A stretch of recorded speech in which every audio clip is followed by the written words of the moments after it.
Hey, it's me, MLB. Here is that side character, and this is chapter 48, titled Twice the Number of Kenmas. It was a little after the game had ended now, and you still hadn't showed up. Kenma was starting to get concerned, as he'd been expecting you to turn up the second the game had finished, but you still weren't there. You're missing your girl pudding, Kuro teased him. No, Kenma lied, stopping, watching the door and getting back to packing his gym bag. Kuro smirked, knowing his quiet friend was definitely lying. Just then you came bursting through the doors and ran over to Kenma. "Kozu!" you gasped. "Quick, quick!" And before he could ask what was going on, you had dragged him out the door at a run and off down the hall. "Kozu? First name basis?" Kuro called with surprise, his delay in speech missing you and Kenma by a few seconds after you'd left. Down the hall you ran, with Kenma right behind you, his wrist in your firm grip. "He's here! He's here!" you shouted with glee back at your man. "Who?" Kenma asked. "Kenma is! He needs help though! He's up a tree!" "Kenma? Cat Kenma?"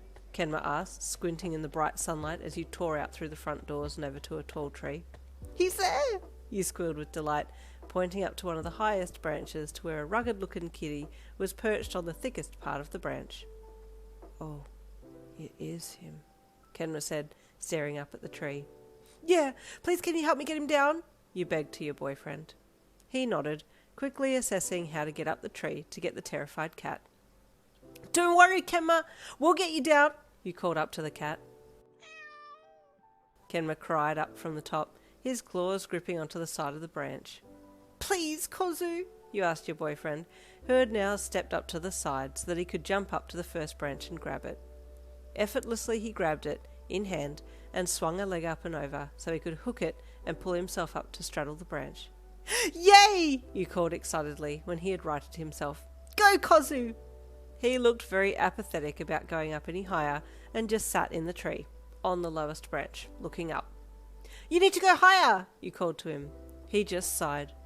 "Come on, Kozu!" you called again. "Oh, Kenma called up to the cat. "Come here." "He won't come down with you just sitting there calling to him. You need to get up and bring him down," you called, cupping your hands to your mouth in the hopes that if your boyfriend could hear you clearer, that he would be spurred into action. But he still didn't move from the branch his lazy ass had landed on.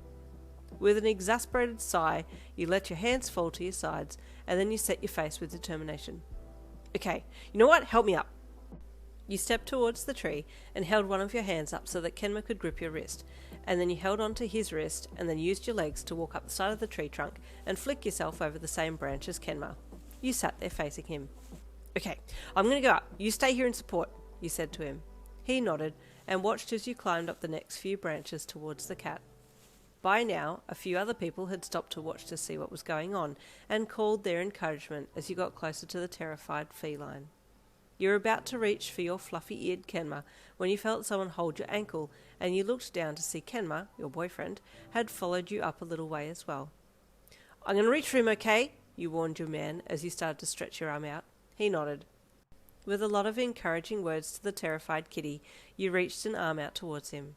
He eyed you as you stretched out and scratched his head with your fingertips. "Hey, Kenma, it's okay now. I'm sorry those people took you away from me, but I promise you that I won't let them take you again. If you come with me, then I'll know that you want to stay with me, and I'll make sure no one takes you again." Kenma the cat had no idea what you were saying, but he felt your conviction, and he knew you were a good human, so he slowly crept towards you and let you lift him off the branch, but not without his claws coming out to grab onto something else to steady himself. "Ouch! Ah! Claws! Ah! Ow, ow, ow!" you hissed and grit your teeth as you let Kenma grab onto you. "Do you have him?" Kenma, your man, asked from below you. You nodded. "Yep, help me down." He couldn't really help you, but he just gave you verbal directions on where you should put your feet, and you followed orders as best you could. Finally, your feet were firmly planted on the ground, and fluffy Kenma was still in your arms. Those around you applauded and gave advice on where to take the cat, but you assured them that you knew him and would take good care of him, much to their relief. "Thanks for helping me," you said to your boyfriend after the hype had settled down. "Now I just need to convince my dad to let me keep him." Your mind cast back to the last interaction that you had with your father, and you shuddered. Actually, I don't think it would be a good idea to ask him about it at this point because he wasn't very happy with me the last time we spoke. Well, he's not happy with me at any point, if I'm being completely honest. Kenma thought for a little bit as you stood there outside the stadium. What if I adopt him? He asked. You would? You asked with delight. I think my mum would let me keep him, Kenma said, and I like cats. Oh, Kozu, that would be awesomely awesome, like more awesome than just one awesome, you said with delight, wanting to give him a hug, but not being able to because of the cat in your arms. Kenma nodded and gave you a soft look. I'll give you a proper hug once I put Kenma down, but I'm not putting him down here just in case he runs off again, you said with a smile. Okay, Kenma replied. Yay, Kenma's been found.